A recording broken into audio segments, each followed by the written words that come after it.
James Patrick Michael Brady, 81, I'll be 82 in December. I had a lacrosse stick down in the basement. I didn't know what it was for because I was a softball player and, believe it or not, a basketball player. At 5'2", I was a basketball player until I was age 14, and then everybody outgrew me. But during that time, at one of the Simple Hall Boys Clubs, in a game that played 14 and under, I scored 50 points before the three-point shot. And but after that, I took up coaching.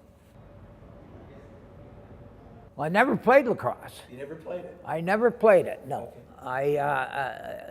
The story of how I adopted it was a kid named Skip Williams moved here from Port Dalhousie. He lived next door to me. He had a lacrosse stick.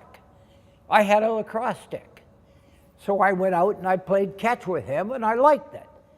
So I took him and a guy named Roy Nesbitt, and we decided to reform the Oshawa Minor Lacrosse. And that's how I got sort of involved. We reformed the Oshawa Minor Lacrosse. We had difficulty with the city getting a facility to play because they really didn't have a lacrosse box. So we practiced in the Kinsman Civic Auditorium softball, hardball stadium. I'd be 14 or 15. Really? That young? Yeah. And it was really interesting as to how we went about it. We got as many or few kids as we could and started to play. But the most significant factor in my lacrosse career, I think, was I was living in Whitby at the time, and I was driving into a practice in Oshawa, and I got a traffic ticket for speeding. At that moment, I decided to form lacrosse in Garrard Road, which was part of Whitby and Brooklyn. At that time, was part of Brooklyn. And that's how I got so involved. I hadn't got that traffic ticket. I might have spent a couple of years in Oshawa, but I would have never started things up in Garrard Road, which ultimately developed into the rebirth of the Whitby Junior Lacrosse Organization.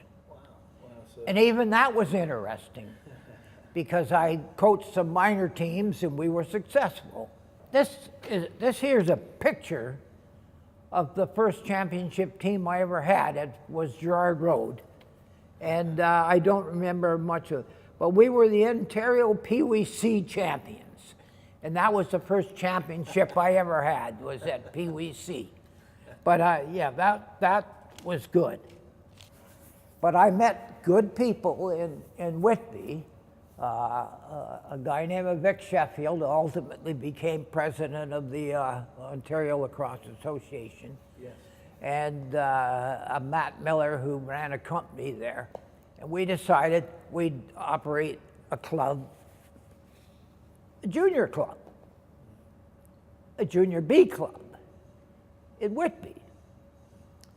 The number one opposition to us joining the Ontario Lacrosse Association in Junior B was Jim Bishop.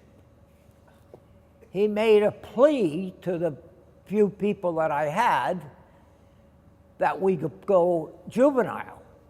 Because if we went juvenile, he could continue to recruit the players from Brooklyn and from Whitby and from Garrard Road and keep the Green Gaels successful.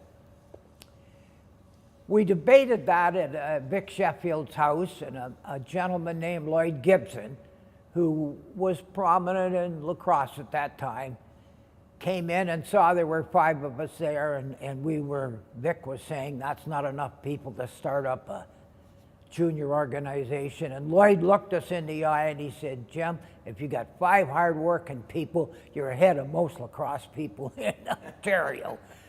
So we went ahead and formed our Junior B team, and we were successful from the moment go. Our first year, we didn't win it, but our second year, we won the Junior B Canadian Championship.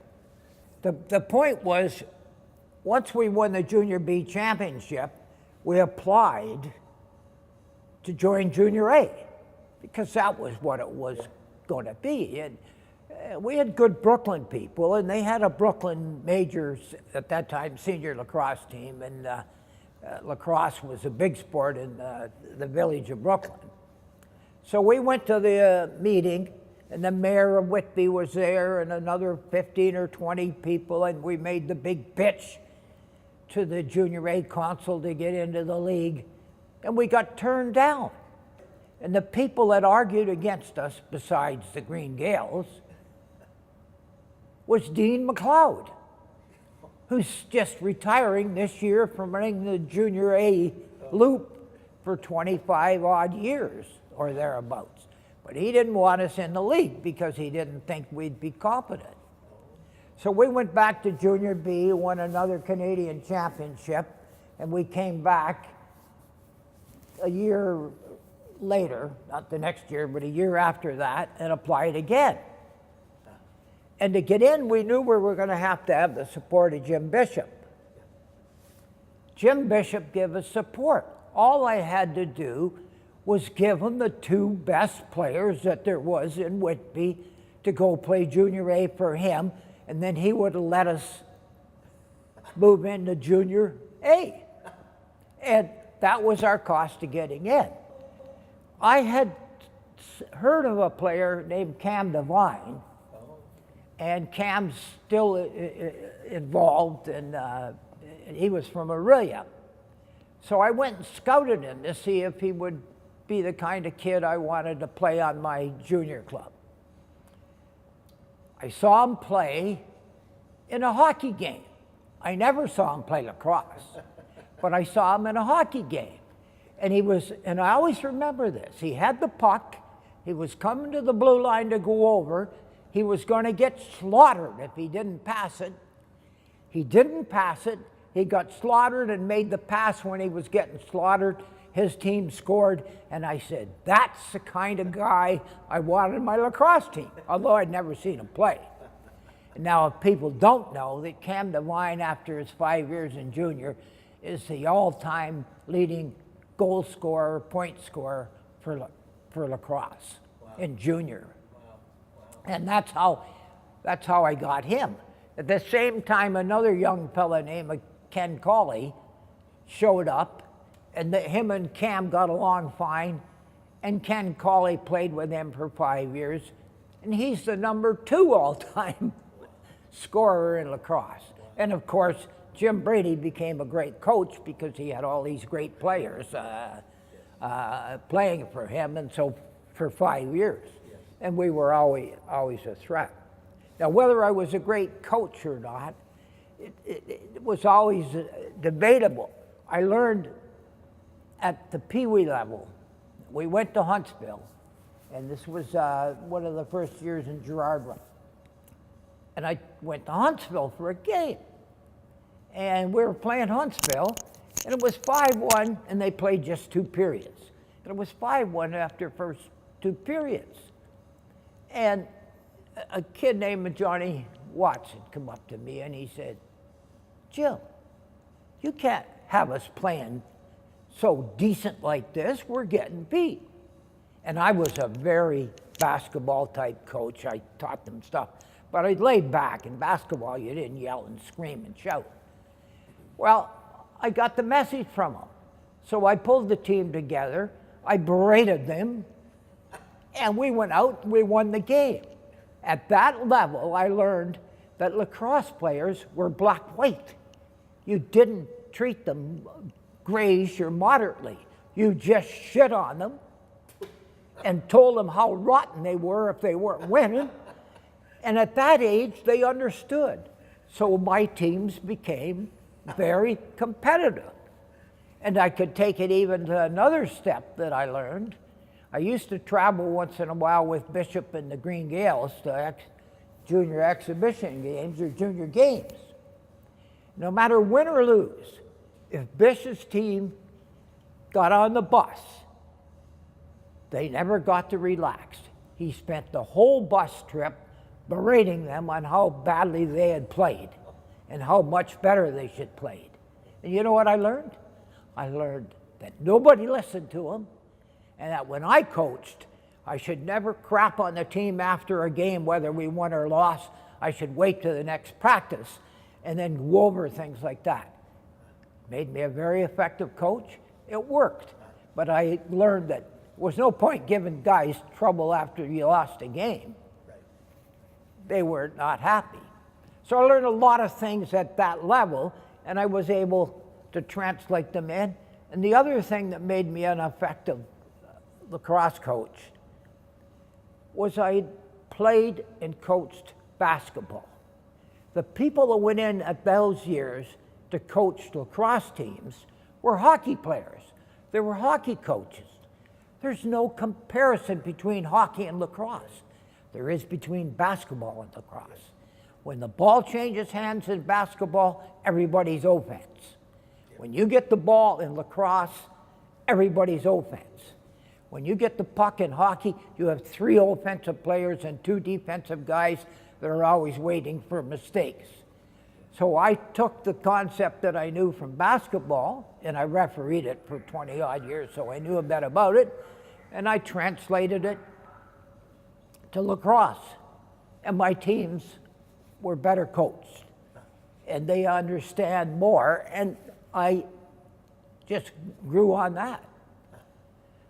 Little things you remember. Yes. The first time I took my lacrosse team to Peterborough to play. Now in those days, Peterborough was the place to be. Everybody knew about Peterborough. So we took the team to Peterborough, and we lost the game. And I always remember, 13-11. On the way home on the bus trip, the players were celebrating our loss because we'd been that close to Peterborough, because normally they got bombed.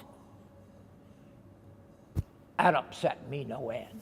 Again, I waited till the next day and I explained to them, losing wasn't acceptable, no matter who you lost to.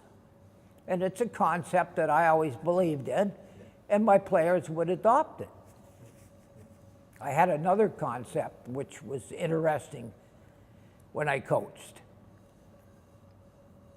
If the players on my team were critical of each other, I didn't like that, because I couldn't see anything to be gained to having criticism among players.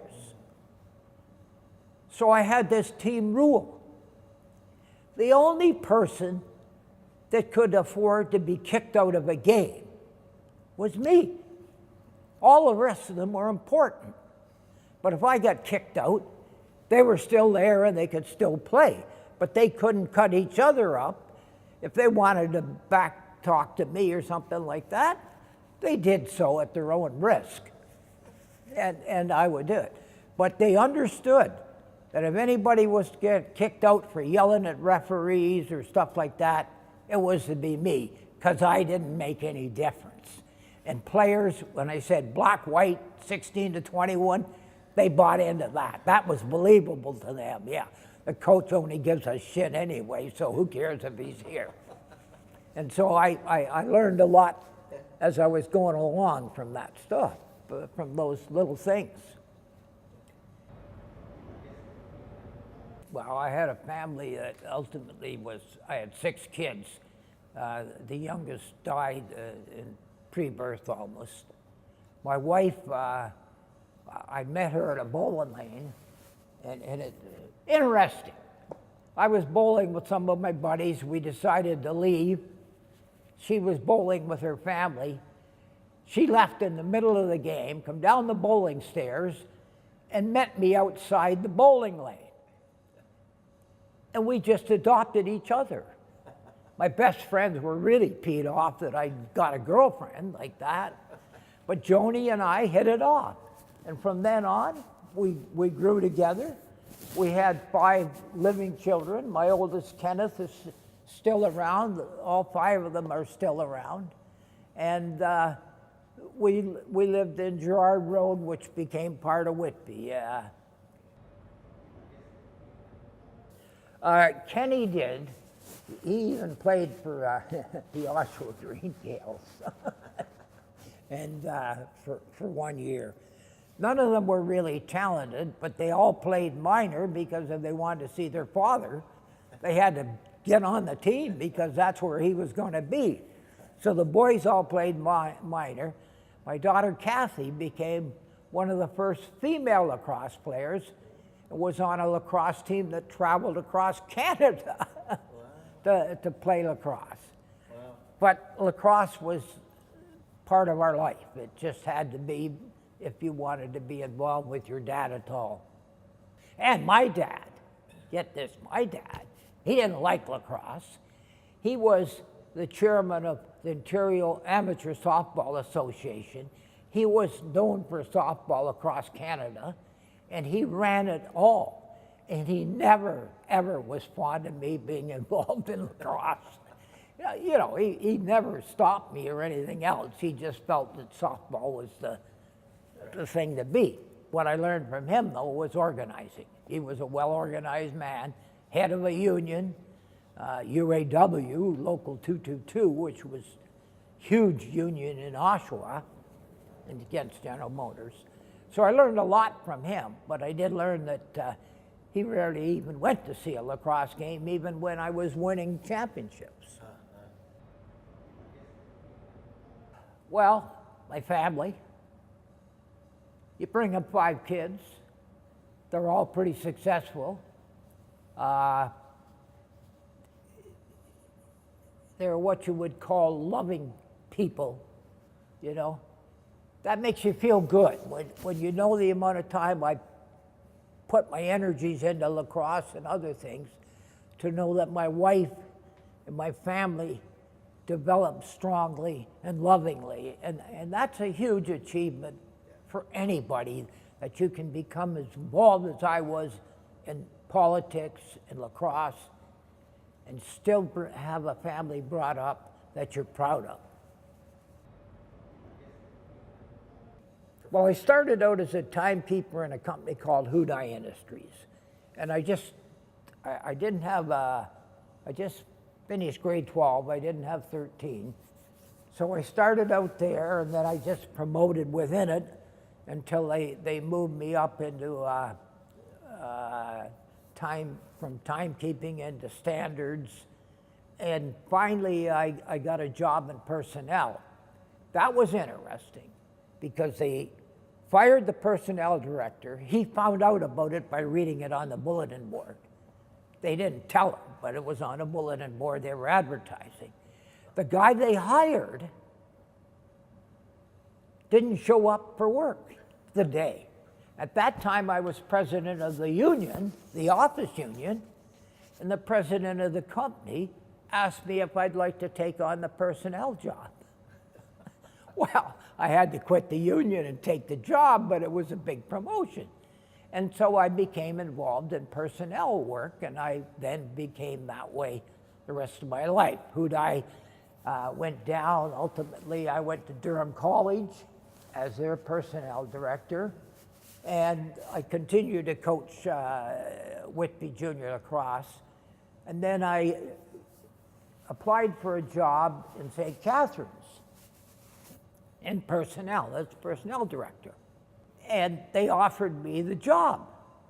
Before I took the job, I phoned a guy named Joe McNeil, who ran the St. Catharines organization junior, and asked him if I came down there, would I be able to coach the junior A team? And if he had said no, I wasn't going to take the job. That's how bad I was in those days. So I ended up taking the job, moved to St. Catharines, and developed junior lacrosse there, and I was effective. Well, I spent most of my lacrosse life coaching with Whitby and with St. Catharines, and I was successful in being in 8 or 10 national championships, and I won 5 of them at the junior level. And then I just sort of ran out of steam after 20-odd years, and I went and applied for the commissioner's job for Major Lacrosse, or Senior A Lacrosse as it was called in those days. and there were 3 or 4 people applied for the job. I had never coached a senior A game. I didn't like it because it was so violent of a sport at that time. But they gave me the job, and so I took it over up until I was 80 years of age, at which time, and that's just recently, they terminated me. I was very upset that I got terminated after running it for years. And then I got to thinking about a month or so ago, who the hell's 80 years old is still running a bloody league in lacrosse or any sport? So I sort of rationalized, yeah, it was time for me to go. They have a trophy now that they present in my name to somebody in major. Well, winning my first championship was very good. It was very memorable to me, and because I did it with a team that was thought to just be an ordinary team. And it was funny, when you ran the team in the Whitby, Brooklyn area, anybody that tried out for the team made it. So I took a bunch of players that had made the team that were going to make it just for showing up. And we were able to develop them into a championship squad and defeat Peterborough and Oshawa, which were powerhouses, and get into the Canadian championships, which we won. The championships were held in New Brunswick. And it was a team from New Brunswick or Nova Scotia that we beat out to win. Again, they didn't have powerhouse. If you won in Ontario, you pretty much automatically won the Canadian championship in those days. I have a big picture here of Superman and Batman. And Superman is Bill LaFay, who still has been involved with lacrosse, all across Canada. And Batman was Jim Brady. And we took our picture together, and we were that way with each other. We could fight with each other, but we were always on each other's side. And if you took Bill on, you got on Jim Brady's back. And if you took Jim Brady on, you had to worry about Bill LaFay. And we were a great pair. And in addition to that, we both worked for the city of St. Catharines. So, you know, we made it worthwhile to be championship clubs. I even got a picture here it's a hockey picture.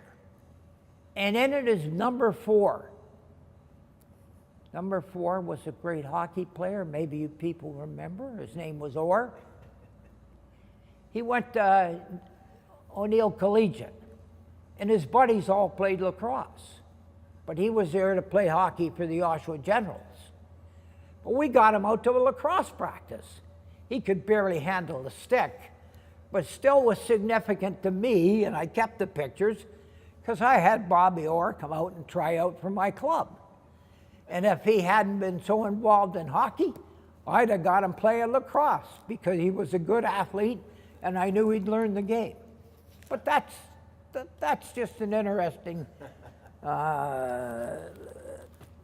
picture.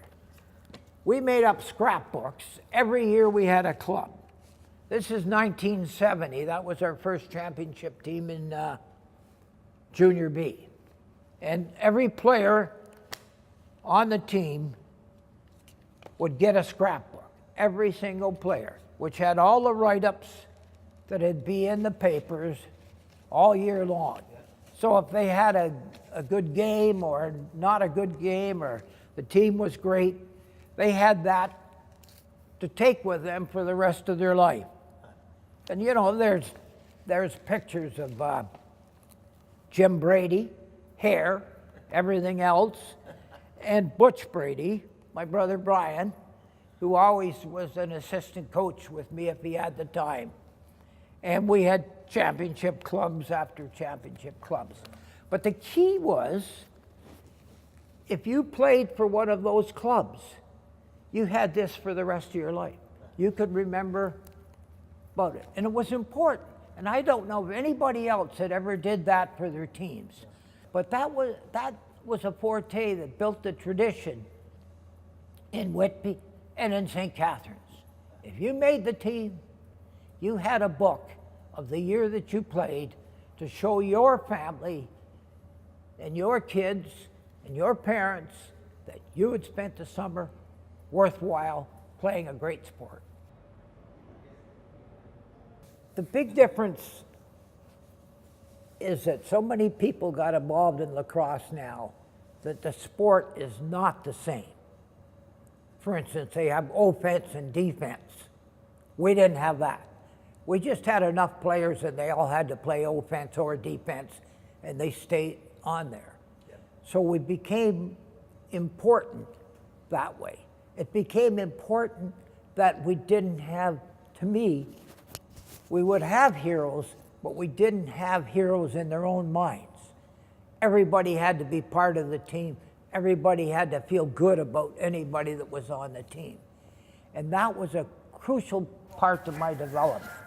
I had a player, and this goes back a long time, who was a superstar this wasn't at the junior level, but at the level he played, he was bigger and stronger than everybody else, and he could get 5 goals without any trouble in a game against weaker teams or so on.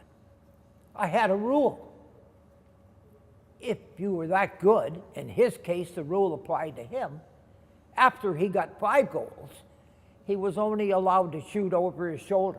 He no longer could shoot forehand or anything else. So he started to pass the ball, and my teams would get better, because the important thing I always found is if you had a team that developed and were led by a superstar, you could be beat. But if you could get the superstar to make everybody else on the team a little better, then it was pretty hard to protect against your clubs. And so that was an important aspect of my development. And I'm not going to say this is wrong, but teamwork became more important and is more important than winning. In my day, you could only win if you had teamwork. So we didn't talk about teamwork at all. We just talked about winning, and we focused on that. But if you go see about teams now, they really want teamwork, and they want the players to love each other, and they want the players to be all part of a team. And they emphasize that. And you won't take a player aside and berate him or so on like that, because that's not good. And now I'm giving you my point of view, because I see so many things like that happen.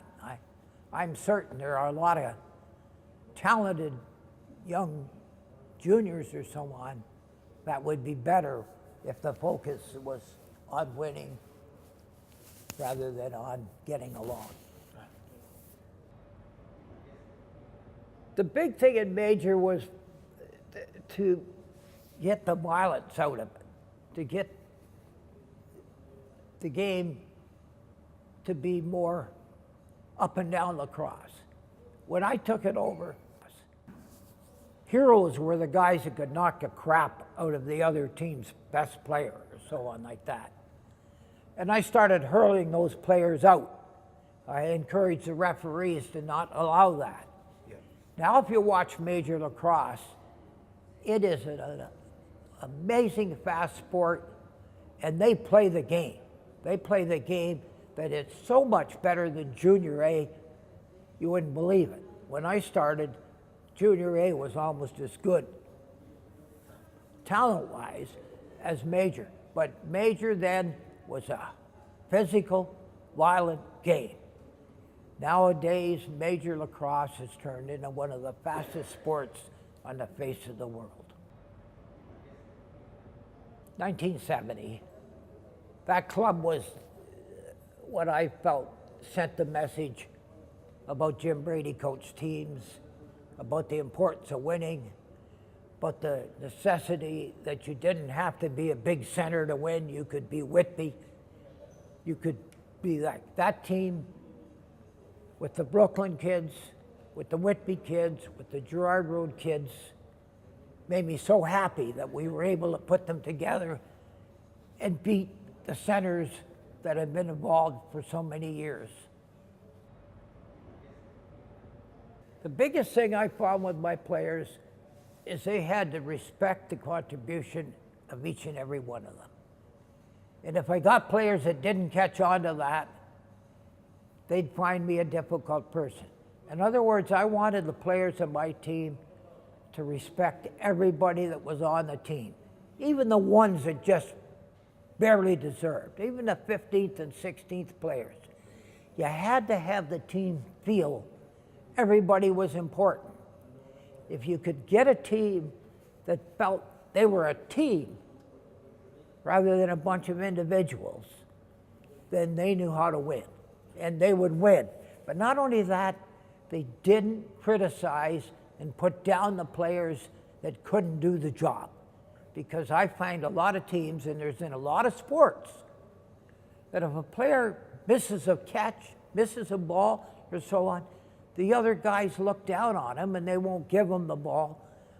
And you don't get the feeling that they're all playing for the same aim. My players had to respect everyone, even though we did have some lousy guys that were on the teams. I didn't want anybody putting them down, except me. Yeah, I could put them down because I knew that every time you criticized a player and told them they were less than successful, they weren't as good from then on. So I was lucky I had personnel training. That was an asset. I could learn that you didn't do that to people. You didn't make them seem negative. You found out the positives, you accentuated the positives, and even if they weren't the best in the world, if you could tell them positive things about themselves, then they would play better.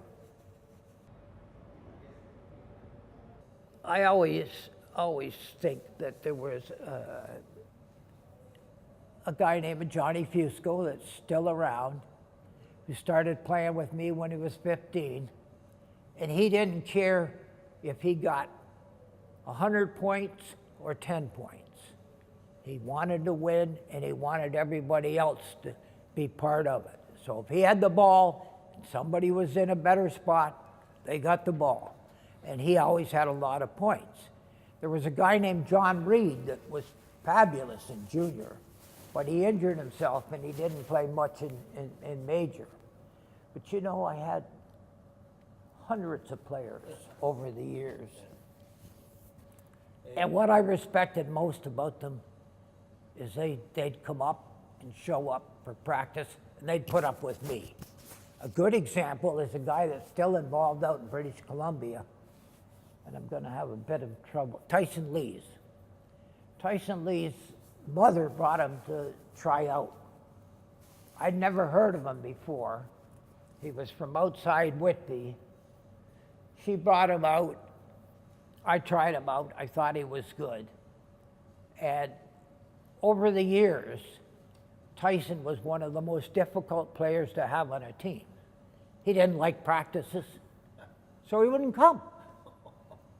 I still played him, because when he played, he was so good, you know, it didn't matter that he didn't practice. He's still involved in British Columbia. He gets his name in the paper every once in a while on that. But it was a unique characteristic he had. And he made my team better because, again, I always remember when he was 16. And we were in Peterborough. And Peterborough used to have, I won't call them goons, although that's what they were. And they'd intimidate other clubs. They'd have these tough guys. And poor old Tyson, who was big for a 16-year-old, he'd go out, he'd take them on. He'd get the trash beat out of him a lot of times. Back the next shift, and wouldn't be intimidated. So he was a special type of player that proved a point that I had. You didn't have to be dedicated. You didn't have to be, you just had to be good. And if you were good, I was going to find a place for you. And if you were good, even though you had bad habits, other players didn't mind you being on the team because it made them into winners. Well, I think one of the things that's happened to lacrosse at the junior level especially, but even at the minor level, the emphasis on winning has gone away and the emphasis on participating is there big time. And I can't argue that participation is great. I will argue that if you emphasize on winning and you find the techniques to put players together, they'll be better at their jobs when they leave. They'll do better at school. They'll do better in dealing with people because they've learned that it's important to be part of a team with a goal. Nowadays, being part of the team is really important. Being a winning team is not as important. And I'm not going to argue that that's wrong, because there's so many more teams and everybody can't be winners. But if I was coaching a club, my emphasis would still be, I got to develop the technique and the personality of these children or young men to understand what winning is and how important it is to their life.